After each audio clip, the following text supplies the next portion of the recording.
Bienvenido, ¿eh? El doctor Hola. Ismael Galandri es neurólogo de lo que es neurología cognitiva de FLENI. Esto es casi una consulta personal. El tema, ¿por qué uno se olvida palabras? Bueno, qué bueno que lo planteas como un tema personal porque es algo que nos pasa a todos, ¿sí? Muy seguro. Y creo que ahí hay que medio tratar de sacar el término olvido de palabras porque por ahí nos confunde y nos hace pensar que esto es un problema de memoria.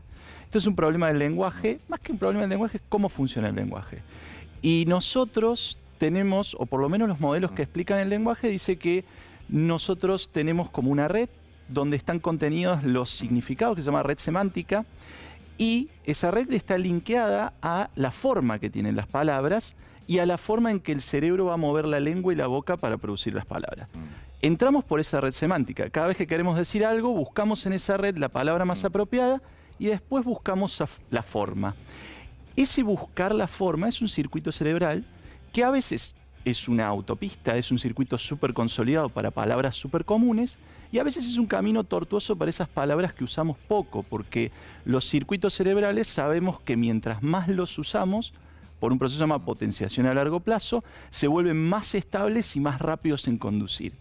Si además yo estoy haciendo otra cosa, o sea, la mitad de mi energía cerebral, por así decirlo, la mitad de mis procesos están destinados a otra cosa, en elaborar lo que quiero decir o en tratar de encontrar la respuesta apropiada, esos circuitos se ven interrumpidos. Es por eso que en un examen por ahí uno sabe todo y no le sale la palabra justa. Llegar a la red semántica es mucho más fácil que llegar a la palabra. Por eso muchas veces nos falta la palabra justa, pero sí tenemos la definición y andamos dando vuelta alrededor de eso. ¿Qué cosas nos bajan esa capacidad de encontrar rápido la palabra? Bueno, ir por la palabra más específica y más rara, que no usamos nunca, y o tener 50 procesos abiertos. El estrés, la ansiedad, que es tener muchas ventanas, baja un montón eso. Y otras cosas que tienen que ver con la velocidad de procesamiento. Por ejemplo, el sueño. Una noche de mal sueño hace que nos cueste muchísimo encontrar las palabras. Y muchas noches de mal sueño. Y muchas noches. Bueno, es es que ese es otro gran tema en el consultorio. Yo tengo una noche de mal sueño y tengo somnolencia, ¿no? Y me quejo de eso. Pero los que duermen mal durante mucho tiempo a la somnolencia se adaptan. Y aparecen en el consultorio con estos síntomas. Estoy lento, me pierdo, me faltan las palabras. ¿Por qué antes no te pasaba? Porque esto no es que te pasa siempre. Bueno. O sea, cuando vos estás hablando, y nos pasa a nosotros, estamos hablando acá contándote una noticia.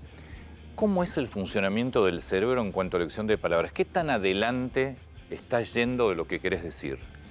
Porque obvio, tenés que estar yendo, que sea inconsciente, tenés que estar yendo adelante. Exactamente.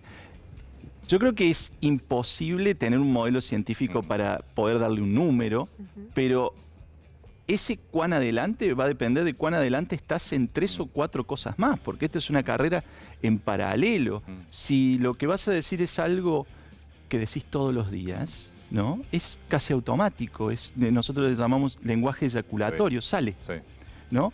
En cambio, si tengo que elaborar algo súper complejo... Como definición es bastante fea, pero no importa.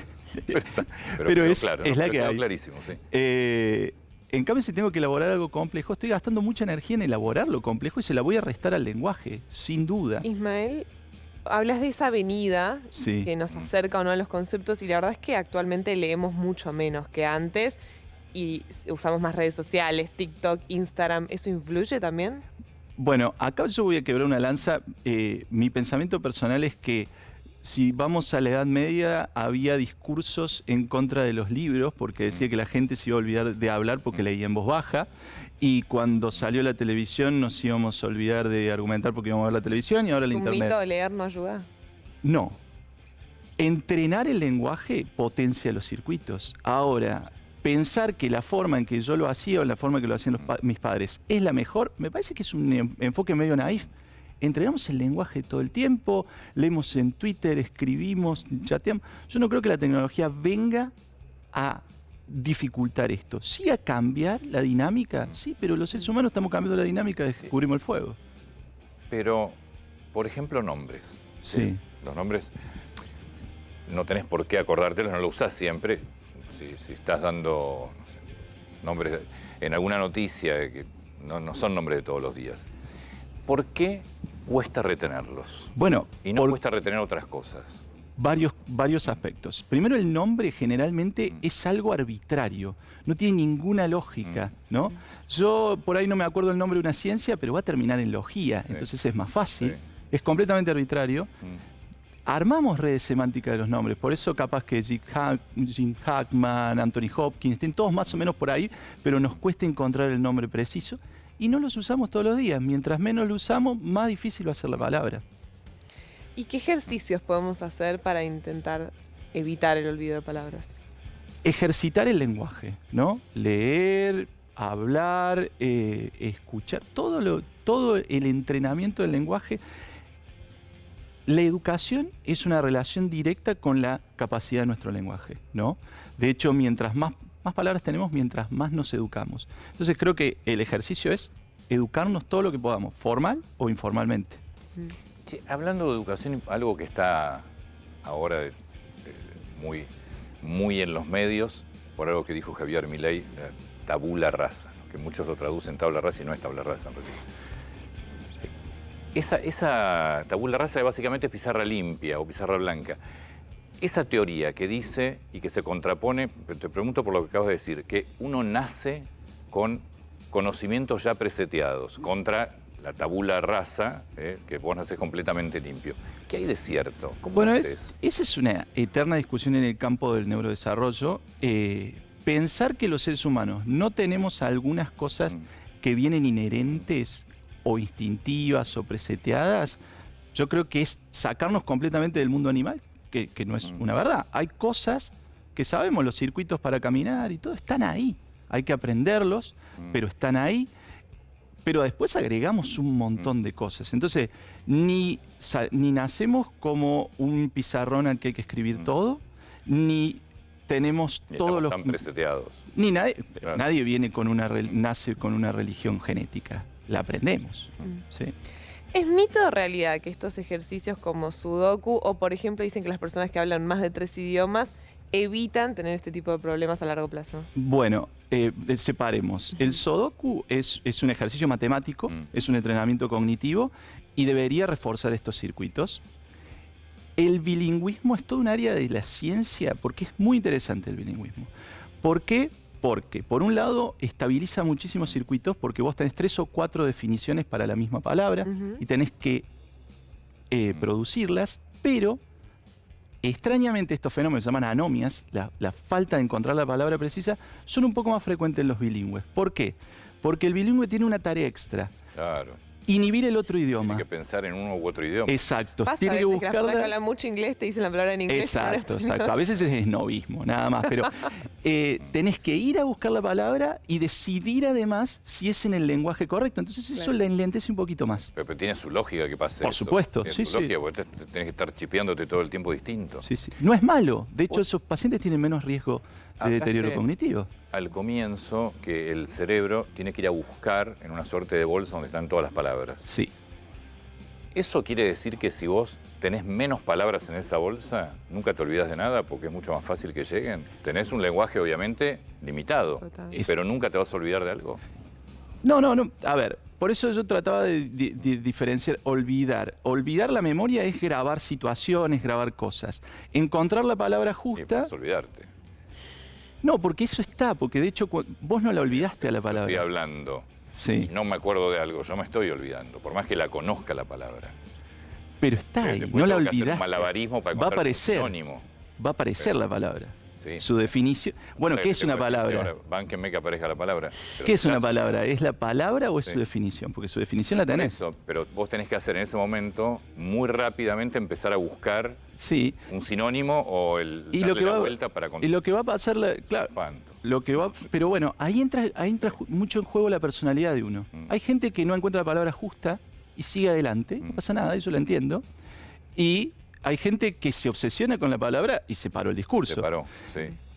Me imagino que la persona que tiene 3 palabras va a alargar esas 3 para todo y arréglate vos. Entonces, en realidad, la comunicación también es compleja. Es un problema de mi cerebro, pero también del receptor. Desde ya. ¿Sí? Yo puedo decir, con unga, por ahí puedo hacer 50 expresiones y bueno, si no la entendiste, no la entendiste. Eso sería la... Está bien, igual estamos hablando de algo. Sí, sí. Lenguaje. No, por supuesto, por supuesto. Lo que pasa es que además esto va en paralelo con fortificar la red. La persona que tiene una red grande, además, es una persona que ejecuta el lenguaje todo el tiempo. Tiene buena praxis del lenguaje. Eso quiere decir que tiene 3 o 4 sinónimos para salir. Si tenés anomia, yo nunca la escuché en la televisión. Y ahí están. Vos la sentís y el resto no, porque tenés todas estas estrategias. Anomia. La anomia es esto, Pero la falta de palabras. Pero yo la uso para otra cosa, la anomia. ¿Para qué? Falta de leyes, por ejemplo. Está bien, bueno, pero porque nomos es ley, pero también es palabra. En medicina, anomia es la falta de la palabra. La usamos para diferenciar del olvido. Voy a ser un poco injusta con las abuelas y los abuelos. Sí. ¿Es verdad que lo que aprendemos en el corto plazo no nos olvidamos más rápido? A mí me pasa que los nietos menores mezclan más mis abuelos los nombres de los nietos mayores. Bueno, a ver. Aprendemos a través de una estructura que se llama hipocampo, que es una de las que más se ve afectada por el envejecimiento. El envejecimiento es un proceso de cambio donde pasa un montón de cosas. Aumenta el número de palabras porque vamos cada vez aprendiendo palabras. Disminuye un poquito la velocidad de procesamiento, hace que las anomias sean más frecuentes por esos dos mecanismos. Y el hipocampo envejece. Entonces, el hipocampo es el órgano que construye nuevos recuerdos. Entonces, los nuevos recuerdos son un poquito más endebles, más débiles, y cuesta más grabarlos. Es así. Y también, bueno, con el envejecimiento vienen patologías del hipocampo que son meramente de la memoria. Hay gente que tiene problemas de memoria, pero se acuerda perfecto lo de hace 50 años y no lo de ayer. Bueno, pero porque esos son caminos recorridos eternamente. Entonces, hoy son autopistas. ¿Te pones el nombre de los hijos o de los nietos? Pones, si ahora le pedís que te escriban, los padres jóvenes también se confunden. Ese es un ejemplo de cómo funciona la red semántica, porque uno no se confunde el nombre de un hijo con el de un actor, sino con el de otro, o con el de un hermano. Claro. Sí. Y eso es porque están en una bolsa. Confusiones con nombre de mascota, también. Bueno, pero estos son como un hijo. Sí, claro, bueno, ahí está en el mismo escenario. Claro, ocupa el mismo nivel. Sí. ¿Hay algún idioma, obviamente la persona que nace en Rusia, pero digo, contando eso también, ¿hay algún idioma que para el nativo de ese país sea más dificultoso que, por ejemplo, para el nativo de un país de habla hispana, de un país de habla inglesa? Más dificultoso en el encontrar las palabras. El proceso de aprendizaje y de... A ver, lo interesante del lenguaje es que es una función cerebral por arriba del idioma. De hecho, por ejemplo, estos fenómenos se da también en alguien que lee y escribe en braille, ¿no? Mirá. O sea que uno no es que tiene que ver con la boca ni con los circuitos en la boca, sino que es algo por arriba de eso. Obviamente hay idiomas más transparentes y hay idiomas menos transparentes. Más transparentes quiere decir que conectar la forma de la palabra con cómo se pronuncia y con el significado es fácil, ¿no? Nuestro idioma es súper fácil, súper transparente. Yo veo una palabra y sé, aunque no sepa su significado, sé cómo pronunciarla. Sí. Hay idiomas donde no. El inglés tiene palabras que se pronuncian de una forma u otra por su significado. Entonces, es más difícil de adquirir esa estrategia. Y hay idiomas que son autodeterminados. Por ejemplo, algunos aspectos del alemán o algunos aspectos del chino, donde las palabras se forman por amontonar otras pequeñas palabras. Claro. Entonces, si no las sabes, bueno, por ahí debe andar, ¿no? Porque si la voy encatenando, voy a encontrar una palabra bastante apropiada a la que necesito.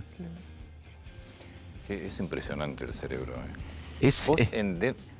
¿Qué es la neurología cognitiva, aparte de La neurología cognitiva es la neurología es el área de la medicina que se dedica a estudiar todo lo que tiene que ver con las neuronas. Neuronas hay desde la piel al cerebro.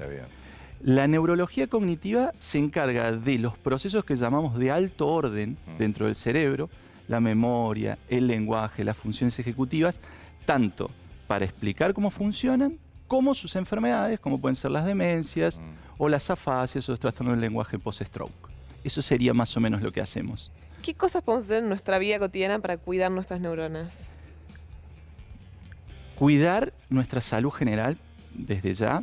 Y lo que hemos visto en los últimos años de prevención es que hay 4 o 5 factores que llamamos factores de riesgo cardiovasculares que son responsables de casi todas las enfermedades del corazón y de casi todas las enfermedades neurológicas. El tabaquismo, la obesidad, la hipertensión, el colesterol, el sedentarismo, y para el caso del cerebro tenemos que agregar la educación y el aislamiento social. No, el aislamiento social es un factor de riesgo. La pandemia fue brutal. Totalmente. De hecho, nosotros hoy día estamos trabajando con algunos datos epidemiológicos tratando de ver si podemos calcular El daño. probablemente cuántos más casos de demencia tenemos por el aislamiento social, por la falta, por el descontrol del colesterol, el consumo de alcohol y todas estas cosas. No, pero la sensación de aislamiento es... La verdad es que el aislamiento cada día más es muy difícil de medir, pero cada día más se perfila como uno de los grandes factores de riesgo de nuestra sociedad, porque las sociedades modernas están enfermas de aislamiento, ¿no? Ismael, muchísimas gracias.